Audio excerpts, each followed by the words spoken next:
suis ravi de vous retrouver. Alors, cet été, donc, j'ai lu un livre très intéressant qui s'appelle Construire un second cerveau, donc, de Tiago Forte. Il explique un petit peu comment vous pouvez créer un second cerveau numérique pour permettre donc de suppléer votre cerveau interne, personnel, et localiser donc dans ce cerveau numérique donc tout un tas donc de vos notes. Alors, dans cet ouvrage, il y a donc deux éléments clés. C'est l'acronyme CODE et PARA. L'acronyme PARA. Alors, l'acronyme CODE signifie C, capter, O, organiser, D, distiller, et ensuite E, exprimer. D'accord? C'est quand on décide de créer un second cerveau pour nos prises de notes, etc. On va ensuite d'abord capter les contenus, ensuite les organiser, distiller, puis après exprimer quelque chose avec au travers de tout ce que l'on aura comme matière. L'acronyme PARA signifie lui P, projet, area, donc domaine ou sphère, R, ressources et A, archive. D'accord? Donc dans la seconde étape, le O de organiser, en fait, vous allez appliquer la méthode PARA pour en fait classer au bon endroit donc vos prises de notes. Alors aujourd'hui, je vais donc vous parler donc de PARA. En fait, c'est juste en fait un résumé de la lecture donc de l'ouvrage, en essayant donc de faire une synthèse donc des meilleurs passages donc de ce livre sous forme donc de vidéo. Alors d'abord, on verra ce que c'est que PARA. Donc la découverte donc de PARA concrètement. Ensuite, on verra quelques conseils, 6 conseils pour être efficace dans vos prises de notes selon la méthode PARA. Ensuite, on verra un autre élément qui est important, c'est que vos notes, la qualité de vos notes, ça sera surtout par rapport à leur degré d'exploitabilité de l'information. Donc le degré d'exploitabilité de l'information. Okay. On verra ensuite PARA. L'importance de PARA, ça dépend de vos objectifs, les différents objectifs que vous avez, et en effet il y aura des choses qui sont importantes, un objectif sur lequel vous travaillez actuellement, puis d'autres dossiers qui sont beaucoup plus secondaires, qu'il faut donc archiver. Donc PARA, le sens de PARA, c'est en fonction des objectifs que vous avez, et ensuite on verra aussi une application concrète de PARA. Voilà, vous êtes confronté à une information, quelle logique vous suivez pour mettre cette prise de note, cette information plutôt dans un dossier, plutôt dans un projet, plutôt dans un domaine, plutôt dans une ressource ou plutôt dans une archive. Donc on verra tout ça dans cette vidéo, j'espère qu'elle sera complète. Alors pour information, vous retrouvez en fait sur mon blog donc le texte donc de cette vidéo là. Parce qu'en fait je vais d'abord travailler le texte et en fait après j'ai tourné la vidéo en fonction. Et pour information aussi, donc je délivre une formation sur créer un second cerveau avec Obsidian. Vous savez, je travaille beaucoup avec Notion aussi, mais Notion, je m'en sers plus pour organiser, planifier donc mon travail de manière globale, et Obsidian, je m'en sers pour créer du contenu. D'accord? Donc, créer un second cerveau. Donc, j'ai mis en place une formation pour être efficace et progresser donc sur ces thématiques qui sont aujourd'hui d'importance capitale. Alors, sans plus attendre, on se retrouve pour voir les différentes parties que je viens de vous énoncer. À tout de suite.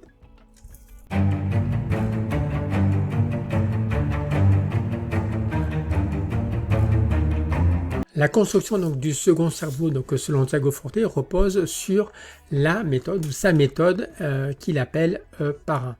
Alors cette méthode qui s'appelle PARA est une méthode pour organiser donc les informations dans votre second cerveau. Elle est basée donc sur 4 éléments structurants que l'on va donc citer par ordre donc d'importance. Dans un premier temps, nous avons les projets. P comme projet, ce sont les projets sur lesquels vous travaillez actuellement avec un objectif, avec un impératif, avec donc une deadline qui est donc associée. Donc P comme projet pour commencer. Ensuite, vous avez le A comme area ou alors domaine ou sphère. D'accord. Ce sont les domaines donc de la vie courante dont vous devez tenir compte pour être performant en fait au quotidien et travailler dans de bonnes conditions. Comment vous voulez être efficace si vous avez des soucis financiers, des problèmes donc de famille, donc de santé. Donc tous ces domaines-là, ils ont donc fait un impact sur votre productivité et naturellement sur votre créativité. Donc on y regroupe à la fois donc les différentes facettes donc de votre vie, de votre santé, de votre travail, de votre famille, de vos loisirs et tout ce qui touche en fait au développement personnel, qui seront susceptibles d'améliorer justement cette sphère-là. Voilà, donc la méditation, la lecture, concentration ou le bien-être, par exemple. Donc ça, c'est donc le A de Area. Ensuite, vous avez donc le R, donc de ressources. Dans ressources, dans ce dossier ressources, vous allez classer donc toutes les informations qui ont trait en fait à un sujet ou un domaine ou en fait un thème d'intérêt continu. Cela correspond en fait à votre quotidien donc de travailleur donc, du savoir dans lequel vous allez pouvoir donc localiser à la fois donc les articles, vos prises de notes, donc les sites web, les tutoriels que vous avez repérés, les podcasts, les outils, etc., c'est-à-dire les livres, naturellement aussi. Donc R comme ressources. Et ensuite, vous avez donc le A comme archive. En fait, ce sont donc toutes les autres informations qui ne sont pas classées donc dans les trois premiers donc dossiers, trois autres catégories. Pourquoi? Parce que en fait, vous avez besoin quand vous travaillez de ne pas ne pas avoir l'esprit pollué par des dossiers qui sont archivés et qui ne font plus partie donc de votre quotidien. Donc, il ne faut pas polluer votre obsidian du quotidien donc et opérationnel par des dossiers qui ne sont plus donc dans l'air du temps pour vous parce que vous les avez archivés. Mais toutefois, il faut les conserver, il ne faut pas les supprimer. Elles sont toujours présentes sur votre Obsidian, mais dans un espace donc dédié. Vous pouvez donc en fait les consulter et même les réactiver, à chaque instant, donc si vous en avez besoin. Voilà pour la découverte donc de ce que signifie Para selon Tiago Forte. 6 conseils pour bien utiliser donc la méthode Para. D'abord, utilisez un logiciel ou système de base de données pour organiser vos informations. Il existe de nombreux logiciels disponibles sur le marché pour réaliser vos prises de notes de manière efficace. Je pense à Notion, Obsidian ou Evernote par exemple. Deuxième conseil, créez des dossiers pour chaque projet, référence, archives et autres types d'informations. Donnez des noms descriptifs à vos différents dossiers afin que vous puissiez facilement les retrouver. Ensuite, utilisez des tags pour organiser donc vos informations de manière plus détaillée. On verra que le système de tagage de contenu, notamment sur Obsidian, c'est quelque chose de stratégique qui vous permettra de retrouver dans le futur, en fait, de manière assez rapide et assez efficace, donc les contenus qui vous intéressent. Autre conseil à suivre, indexez vos informations afin que vous puissiez donc les retrouver par mots-clés assez facilement. Et enfin, dernier conseil, et non des moindres, mettre à jour régulièrement les informations sur votre Obsidian, sur votre logiciel de prise de notes, afin que justement elles soient à jour et que vous puissiez donc les exploiter directement. C'était donc 6 conseils pour bien utiliser la méthode Para, méthode issue de l'ouvrage de Tiago Forte, Construire un second cerveau.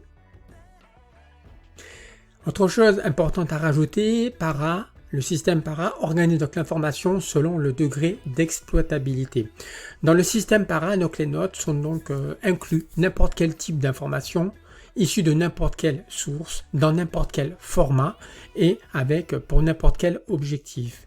Donc Para, en fait la logique de Para, c'est d'organiser donc l'information selon son degré d'exploitabilité et non pas selon sa nature. Il fonctionne donc dans tous les cas, indépendamment de votre profession ou de votre domaine donc de compétences. Alors par exemple, un article donc sur la résilience. Imaginons que lors de votre veille, vous naviguez et vous trouvez un article très intéressant sur la résilience et vous décidez de sauvegarder ce contenu-là.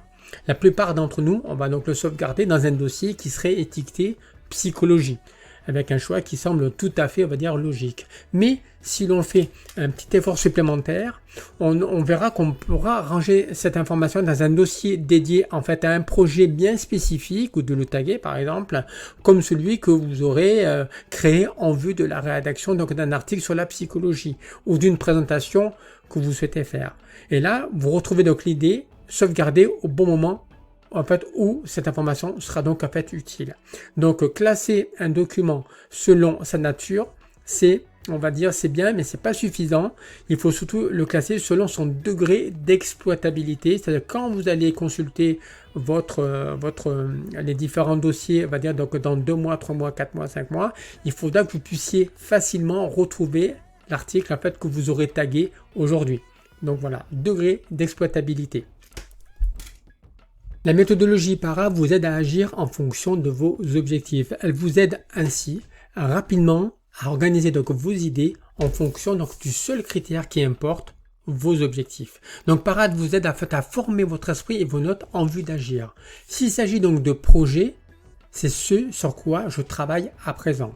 Donc des entreprises qui sont limitées donc dans le temps dans lequel vous êtes actuellement engagé, en fait, soit pour votre travail ou pour votre vie personnelle. D'accord? Soit ça va concerner donc les domaines, c'est ceux que vous souhaitez gérer donc dans la durée, des responsabilités à long terme que vous souhaitez gérer dans la durée, tout ce qui touche en fait à la vie perso, à la santé, à la famille. Voilà quelques exemples, on va dire, de domaines qui concernent votre vie personnelle, mais aussi votre vie professionnelle. D'accord? Mais Para, ça aide aussi en fait à vos objectifs, à des ressources en fait en fonction d'informations qui seront utiles en fait à l'avenir. Par exemple, ça va concerner on va dire des sujets ou intérêts potentiellement on va dire utiles en fait à l'avenir. C'est une catégorie un peu cette partie ressources, c'est une catégorie un peu fourre-tout. Vous pourrez stocker donc en fait tout ce qui concerne n'importe quel sujet que vous souhaitez en fait approfondir comme des sujets donc d'intérêt divers. Il peut s'agir de sujets sur lesquels vous souhaitez vous documenter, des informations utiles à garder comme référence. D'accord? Et après, la partie archive, des informations qui sont devenues inactives, issues donc des 3 autres catégories. Archive, pourquoi? Parce qu'on stocke ce qui est terminé ou alors ce qui est en attente. Des projets en fait clos ou alors des projets qui ont été annulés, des domaines de compétences qui ne dépendent plus donc de vous. Voilà, comme après une rupture ou après un déménagement, ou des ressources qui sont devenues inutiles, des hobbies ou des sujets qui ont cessé donc de vous intéresser. Donc vous voyez donc la classification, la méthode Para, en fait, elle vous aide à rapidement organiser vos idées en fonction d'un seul et unique critère, vos objectifs. À présent que nous avons bien, on va dire, détaillé donc la méthode Para, donc pour classer vos différents contenus. Voilà. Où est-ce que vous en êtes sur votre Para? En général, en moyenne, vous devriez avoir entre 5 et 15, on va dire, projets actifs. Ce qui peut être intéressant, c'est d'essayer de remarquer, d'identifier donc le nombre de notes que vous avez par projet actif. Dans la partie ressources, vous allez créer des dossiers sur tous les sujets qui vous intéressent. Donc là, c'est quasiment infini. Et les archives, par contre, elles vont contenir donc des dossiers qui sont à présent inactifs. Pourquoi? Parce qu'elles ont été retirées donc des 3, on va dire, dossiers principaux. Je les mets de côté pour éviter que ça vienne, on va dire, encombrer donc mon esprit. Alors, Para en application. La logique, c'est la question d'après, c'est voilà, j'ai une information, où est-ce que je la range, où est-ce que je la classe. Comment savoir justement où sauvegarder donc vos différentes prises de notes. Quand vous commencez en fait à prendre des notes, la tentation elle est grande en fait donc de déterminer tout de suite en fait donc leur signification et leur emplacement idéal, ce qui peut être en fait une erreur. Il faut, on le rappelle souvent, séparer la captation de l'organisation, tout comme il faudra séparer la captation de l'organisation de la distillation, etc. En fait, il faudra séparer la captation de l'organisation et garder que ce qui résonne en vous sur le coup. Voilà. Et le problème par rapport à ça, c'est que garder ce qui résonne pour vous n'est pas la même chose que de vouloir conserver quelque chose donc sur le long terme. Vous voyez, donc en fait, il y a une logique en fait à suivre. Alors, vous allez d'abord commencer par placer les notes dans les bons dossiers. Je vais donc placer une note dans un dossier de type projet parce que vous êtes sûr en fait de pouvoir le retrouver donc la prochaine fois lorsque vous allez travailler sur le projet en question. Donc la note projet. Je vais la mettre dans un dossier de type domaine parce que je sais que lorsque je vais travailler sur, on va dire, lorsque je vais réfléchir à ce domaine-là, je suis sûr de retrouver donc la note en question facilement. Je vais la classer donc dans un dossier de type ressources et vous ne la verrez que lorsque vous décidez donc de vous replonger en fait dans ce sujet-là, où vous souhaitez vous documenter ou faire des recherches sur, on va dire donc en fait donc la ressource, on va dire en question. Donc là c'est voilà, être bien vigilant pour placer les notes donc dans les bons dossiers. Ensuite, il y a un problème par rapport à l'horizon, on va dire temporel, parce que vous allez également la logique que vous allez suivre, c'est de pour une application immédiate ou plusionnée, donc les projets, donc les domaines. Donc là, il y a aussi de réfléchir temporellement, je dirais. La catégorie sur projet va donc se prête beaucoup mieux à une application immédiate parce que vous travaillez actuellement donc sur le dossier en fait en question. Là, vous avez donc une échéance en fait, concrète dans le temps. Donc, vous allez passer tout de suite dans quelque chose qui est visible. Projet. D'accord? Donc, les domaines, ils ont un horizon temporel, on va dire, beaucoup plus long, en fait. Ils sont moins immédiatement exploitables, même s'ils font partie quand même donc, de votre sphère, de votre quotidien. D'accord? Mais si par exemple, vous souhaitez améliorer votre santé, votre vie de famille, votre budget, ça sera quelque chose qui aura un horizon temporel donc loin donc, dans le temps. Ça va vous accompagner, mais ça sera moins en prise directe avec vos impératifs actuels. Ok? Donc la partie domaine. Les ressources, elles sont éventuellement exploitables selon la situation. Il ne faut pas qu'elles viennent nous encombrer l'esprit. Donc, vous voyez, donc là, il y a un horizon temporel qui peut être raccourci si on a besoin, donc en fait, donc de les consulter donc rapidement. Et les archives, elles sont a priori inactives, sauf en cas donc, de besoin. Donc, par en application, la question, voilà, on a dit tout à l'heure que le plus important, c'est l'objectif, de savoir où vous allez ranger donc en fait cette information en question. Vous allez classer la prise de notes en fonction, on va dire, de ce que vous avez besoin donc tout de suite, ou alors d'un horizon temporel plus lointain. Ce qui peut être utile en la matière, c'est de recourir à la checklist pour classer vos notes. La première question. Ok, pour quel projet la note que je viens de réaliser donc serait-elle utile? Si la réponse elle est négative, c'est-à-dire que c'est pas un projet. Autre question, la question qui vient ensuite, c'est pour quel domaine, en fait, donc la note que je viens de réaliser serait-elle en fait utile? Si encore une fois là, vous avez aucune réponse, c'est-à-dire que c'est ni un projet, ni un domaine. Je passe à la suite. À quel type de ressources est-elle liée, la prise de note que je viens de capter? Là encore, là, vous allez peut-être retrouver donc une ressource qui correspond. Mais si c'est à nouveau une réponse donc négative, c'est-à-dire que c'est ni un projet, ni un domaine, ni une ressource. Dans ce cas-là, vous pouvez poser la question donc, de l'utilité de cette prise de note. Il ne faut pas hésiter parfois à supprimer une prise de note qui vous paraissait en apparence comme ça intéressante, mais se révèle inexploitable pour vous. Quatrième catégorie, dans ce cas-là, vous allez ranger.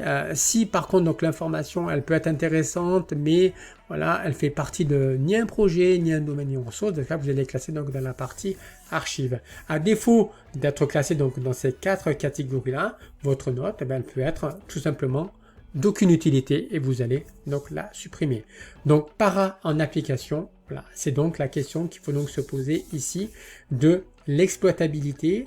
En fait, en fonction de vos objectifs, et tout de suite de décider un petit peu si c'est pour tout de suite, ou plutôt demain, ou si c'est quelque chose qui fait partie d'un domaine d'intérêt que vous avez.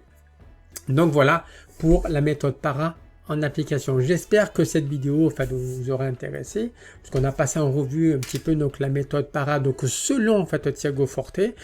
Je vous dirais, moi de mon côté, comme j'utilise en fait Obsidian principalement comme outil de création donc, de contenu, toute la partie concerne donc, les domaines, donc les domaines des sphères de la vie personnelle, etc., santé, je l'ai isolé dans un autre Obsidian et j'en parle aussi donc, dans mon autre Notion. C'est pour ça que moi, en fait, la méthode para, je m'en sers, mais surtout sur projet, surtout sur ressources et surtout sur archives, et principalement sur projet. En fait, il y a deux domaines en fait qui m'intéressent donc le plus.